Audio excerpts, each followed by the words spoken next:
네, 안녕하세요. 이번 영상부터 이제 저희가 감전보 쪽에 IT 계통으로 넘어갈 거예요. 그래서 IT 계통에 대해서 클래스 1 강의를 시작하겠습니다. 그래서 이제 저희가 IT를 할 거고, 이제 그러면 요 전원자동 차단은 다 하고, 이제 우리가 특별조합 쪽에 뭐 SELV부터 쭉쭉 해서, 그다음 남은 이제 우리 감전보 쪽의 개념들을 볼 거예요.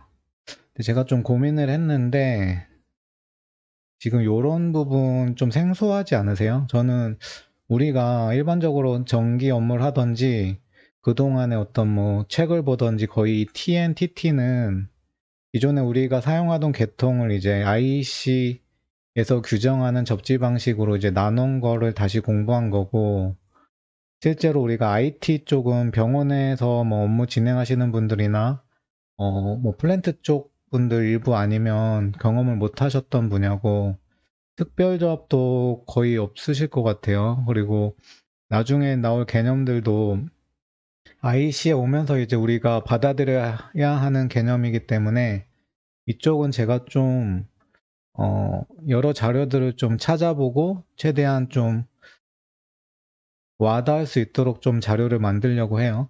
그래서 업데이트 주기를 좀 길게 가져가더라도 그렇게 하는 게 실제로 저희가 이쪽 공부하는 의미가 있을 것 같아서 이쪽은 좀 더 컨텐츠에 신경을 써서 만들어 보도록 하겠습니다. 네, 그래서 이제 시작을 해볼게요. 저희가 IT 계통이라는 게 이제 저압 측이 비접지 방식이라고 보면 돼요. 그래서 뭐 델타라고 봐도 될 것 같아요. 이렇게 저압 쪽이. 그래서 어 이쪽에서 이제 보면은 이제 밑에 나오겠지만 요런 선로가 있고, 우리가 뭐 이렇게 노출도전부랑 충전부가 연결되잖아요.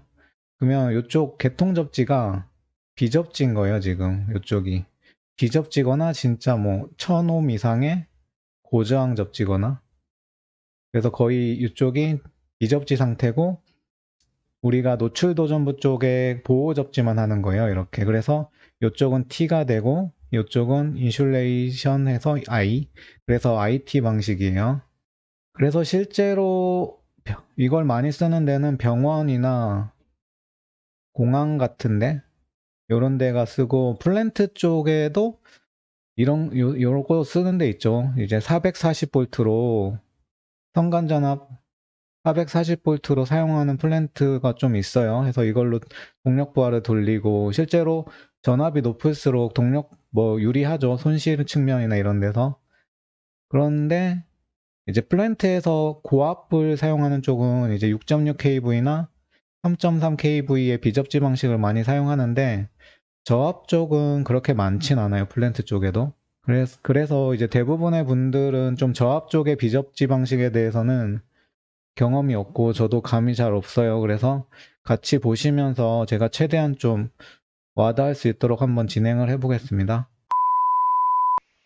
네, 그래서 KC 쪽으로 들어가기 앞서서 이 IT 계통을 왜 사용하는지랑 좀 주의사항이 어떤 게 있는지 한번 전체적으로 한번 보고 들어갈게요. 그게 중요할 것 같아서. 일단 IT 계통을 사용하는 첫 번째 이유는 요거예요. 시스템의 연속성. 그러니까 이게 말 그대로 어떤 뭐 누전이 됐거나 이제 지락이 발생하면 TNTT 이쪽은 바로 끊어줘야 되는 거죠. 접촉 전압이 높아지면 안 되니까. 그 말은 이제 뭐 메인 과전류 차단기라든지 누전 차단기가 이제 투입된다는 거니까 어떤 플랜트라든지 어떤 시설이 정지될 수 있다는 거죠. 일부, 부분적으로 아니면 전체적으로. 이 말은 요 시설을 운영하는 입장에서 보면 운전 시간이 줄어드는 거예요. 이거를 우리가 이제 영어로는 availability 또는 뭐 이제 reliability 뭐 이런 식으로 얘기를 해요. 그래서 이게 availability가 높아지는 거죠. 비접지를 사용하면. 왜냐면 이제 뒤에서 보시겠지만 이게 노출도전부 한 곳에서 지락이 발생했을 때는 이 고장전류 경로가 거의 형성이 안 되기 때문에 접촉 전압이 매우 낮아요. 그래서 이제 경보만으로도 접촉 전압이 가능해요. KC에서도. 그래서 이제 이런 트립을 안 시켜줘도 되는 거죠. 그 말이 이제 시스템의 연속성이 보장되니까 이게 문헌을 보면은 이제 TNTT 계통에 비해서 이 어베일러빌리티가 거의 90배래요, 90배. 그러니까 이제 연속성이 보장돼야 되는 곳에는 IT 계통이 유리한 거죠. 그래서 우리가 왜 병원에 IT 계통을 쓰냐. 병원은 아픈 사람들이 많죠. 수술하고 있는데 뭐 누전이 돼가지고 전원이 차단돼가지고 뭐 수술실에 조명이 나가버린다거나 수술 기계기구들이 오프된다고 생각해 보세요.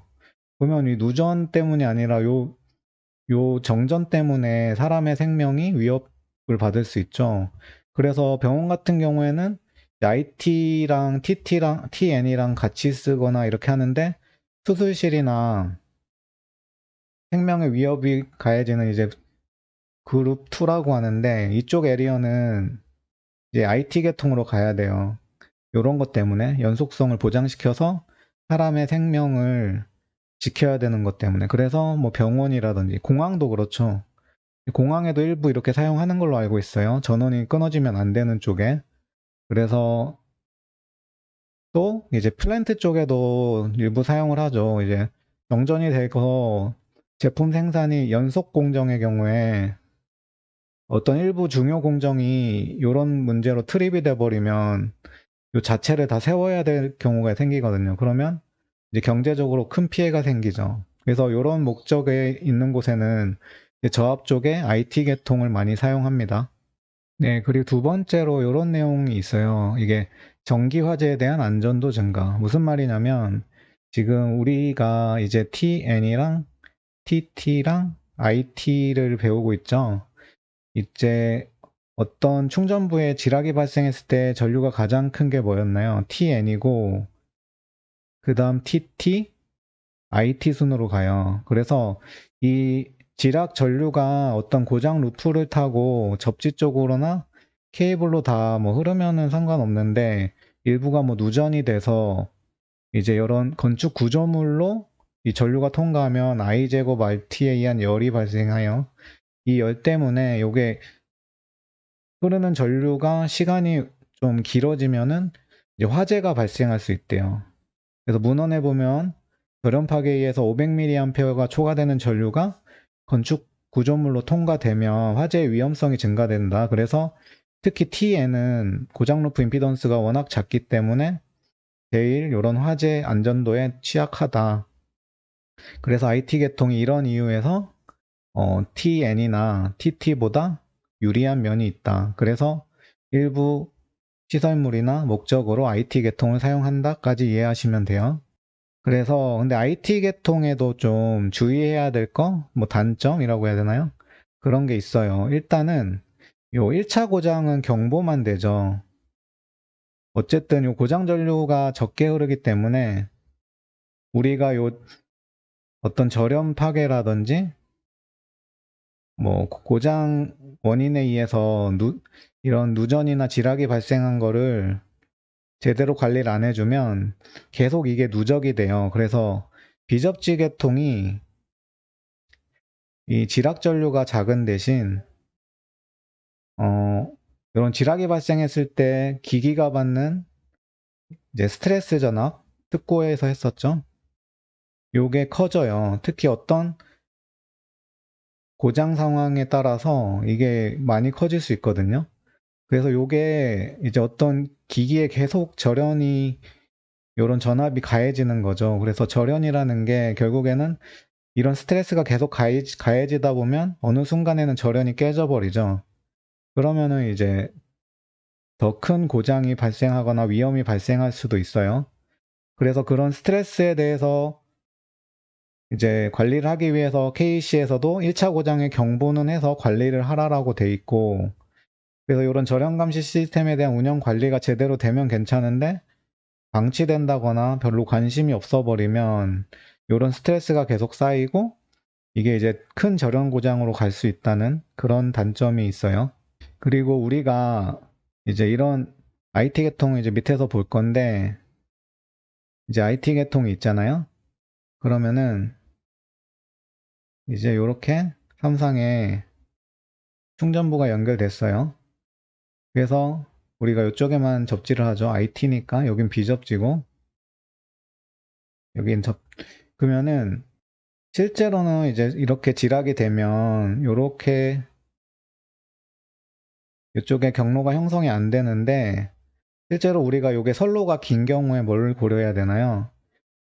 이쪽에 대지와 커패시턴스라는 게 있죠. 이렇게 각 상별로 실제로 요 캐패시턴스 자체가 그게 단거리 선로의 경우 크지 않기 때문에 뭐 무시해도 되지만 어쨌든 경로는 있어요. 이렇게 여기가 지락이니까 나머지 두 상으로 가죠.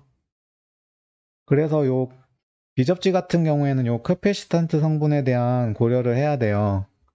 근데 우리가 사용하는 뭐 개인 PC라든지 인버터 드라이브 이런 UPS 내부에 보면 여러 가지 필터들이 있죠. 뭐 하이패스 필터, 노이즈 필터 뭐 이런 거. 이런 필터가 뭘로 되어 있냐면 거의 수동 필터의 경우에는 이제 이런 L 성분이랑 요 C 성분으로 되어 있어요. C 성분.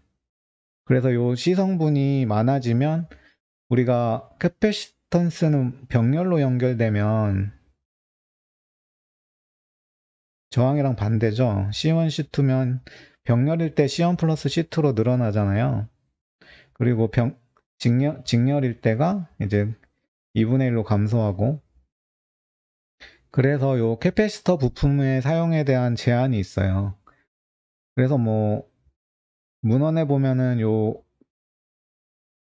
접촉 전압 범위로 가려면은 요 대지 캐패시턴스가 이제 뭐 한 70 마이크로페럿 이하로 돼야 된다.